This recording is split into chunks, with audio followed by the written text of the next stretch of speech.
Soyons honnêtes, il y a quelque chose de profondément attirant chez certains hommes plus âgés, et cela n'a rien à voir avec l'argent, l'apparence physique ou le fait d'essayer de paraître plus jeunes qu'ils ne le sont.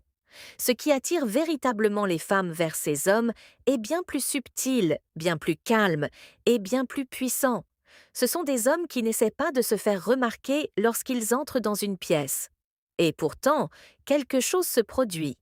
Les femmes le ressentent avant de pouvoir l'expliquer. Ce n'est pas du chaos, ce n'est pas une excitation brute, c'est une attraction silencieuse, presque magnétique. Et cette attraction n'a rien de mystérieux. Elle suit des mécanismes psychologiques très précis ancrés dans la psychologie féminine, le système nerveux et les dynamiques d'attachement. Ce que vous êtes sur le point d'entendre, ce sont 4 choses que certains hommes plus âgés font, souvent sans même s'en rendre compte, qui déclenchent systématiquement le désir chez les femmes. Pas un intérêt temporaire, pas une curiosité polie, mais une véritable attraction, et plus important encore, une attraction qui donne envie aux femmes de rester. La plupart des conseils amoureux aujourd'hui ne sont plus conçus pour les hommes qui ont vécu. Ils sont faits pour les jeunes hommes qui débutent dans les relations. Comment envoyer le bon message? Quand répondre? Comment créer un mystère artificiel? Comment jouer le jeu? Mais une fois que vous avez vécu, aimé et probablement traversé de longues relations, parfois des ruptures, parfois des reconstructions, ces règles cessent de fonctionner. Pire encore, elles commencent à jouer contre vous, parce qu'à ce stade de la vie, les femmes ne réagissent plus aux signaux superficiels. Elles réagissent à la cohérence. Elles réagissent à la sécurité émotionnelle mélangée à l'attention. Elles réagissent aux hommes qui savent où ils en sont. Et c'est là que beaucoup d'hommes plus âgés se trompent sans s'en rendre compte. Ils croient que la stabilité suffit. Ils croient que la gentillesse suffit. Ils croient que le sérieux suffit. Mais le désir n'est pas activé par des qualités morales. Il est activé par des signaux émotionnels. Un homme peut être impeccable sur le papier et complètement neutre en ce qui concerne le désir. C'est frustrant, mais c'est réel. C'est pourquoi les femmes disent parfois tu es un homme formidable, mais je ne ressens rien. Ce qu'elles veulent vraiment dire, c'est que mon système nerveux ne réagit pas à toi. Le désir n'est pas une décision consciente, c'est une réponse corporelle. Et cette réponse est déclenchée par 4 piliers fondamentaux. Le premier est souvent le plus incompris. Certains hommes plus âgés dégagent une confiance calme, pas une confiance bruyante, pas de l'arrogance, pas de la dominance, une confiance ancrée. Ils n'ont pas besoin de se prouver. Ils ne surexpliquent pas leurs choix, leurs intentions ou leurs émotions. Ils parlent simplement. Ils écoutent sans se perdre. Ils n'essayaient pas de convaincre. Psychologiquement, cela a un effet spécifique. Lorsqu'un homme parle calmement, sans se défendre ni chercher l'approbation, le cerveau féminin enregistre la stabilité émotionnelle. Le système limbique se détend. L'amygdale, la partie associée à la menace, réduit son activité et dans cet état, le désir peut émerger. À l'inverse, un homme qui explique trop, rassure trop rapidement ou verbalise tout signale souvent l'insécurité, même s'il est sincère. L'explication excessive est inconsciemment perçue comme un besoin de contrôle ou de validation. Un homme centré n'a pas besoin d'expliquer qui il est. Il le montre à travers sa posture intérieure et cela crée ce que beaucoup de femmes décrivent comme une présence. Cette présence est intensément attirante, surtout pour les femmes qui ont déjà connu l'instabilité émotionnelle et qui en ont fini avec ça. Elles ne veulent plus d'hommes réactifs, elles veulent des hommes capables de se maintenir. Le deuxième pilier est étroitement lié au premier. Les femmes sont profondément attirées par les hommes qui ont une vie pleine, pas une vie occupée pour les apparences, pas une rareté factice, une vraie vie. Un homme avec des routines, des engagements, des passions, des responsabilités.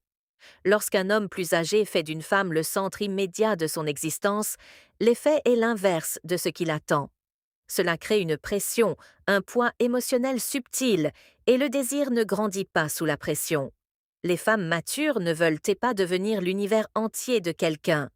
Elles veulent être un ajout significatif à une vie qui a déjà une structure.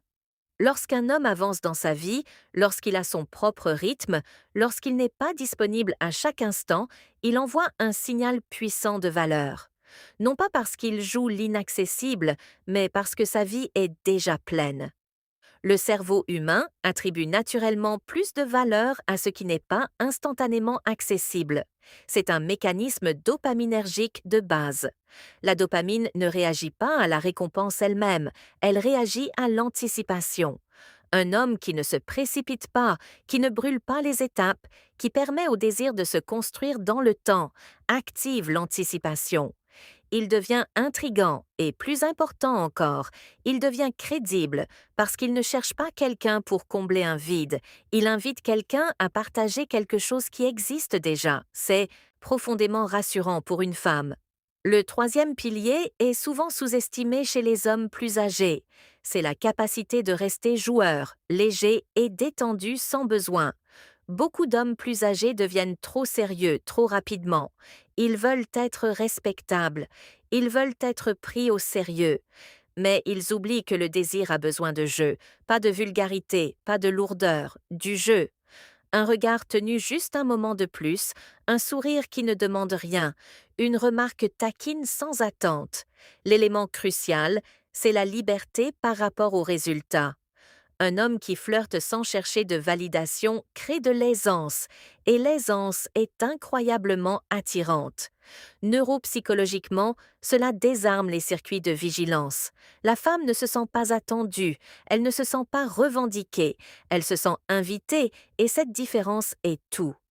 Les femmes expérimentées sont épuisées par les interactions lourdes, les attentes cachées et la pression émotionnelle. Un homme plus âgé qui reste joueur sans pression devient rare. Il montre une force émotionnelle.